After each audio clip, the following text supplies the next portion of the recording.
Hi, I'm Angela, and I'm here today to share a little bit about one of the organizations that we are highlighting for Connect Church's Generosity Week this year.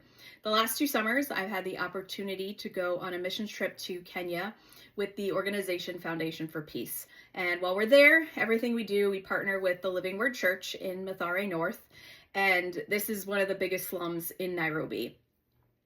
With our trip funds, we're able to do a lot while we're there, but there's always some ongoing projects or needs that are still there when we leave. And so one of the biggest ones is scholarships for Tumaini School, which is the school that the church sponsors. So when the church was planted, the leadership realized that there were a lot of children roaming the streets with no access to education. And so even being there a couple summers, usually half our trip, the kids are in school and the other half they're not.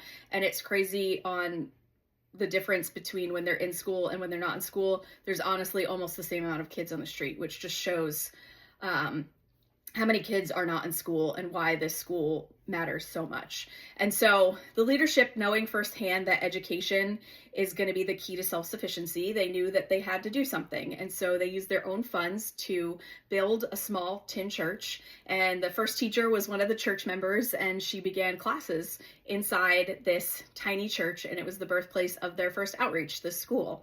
And so as demand grew, they were able to rent a nearby building, which allowed them to expand. Parents paid what they could, oftentimes not that much. Teachers volunteered their time, and everyone was fueled by this passion for empowering the next generation. Over the years, Tumaini has grown and has educated over 400 children annually, and it offers hope and opportunity to those from impoverished backgrounds.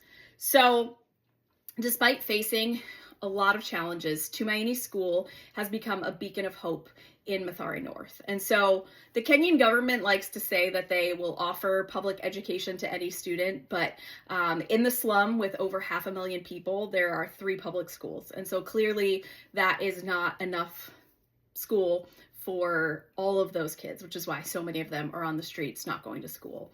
And so the dedicated staff and the resilient students of Tumaini, they have achieved remarkable academic success, consistently ranking in the top half of national exams, and some students have even placed among the top 100 nationwide, going on to secure spots in prestigious high schools and colleges.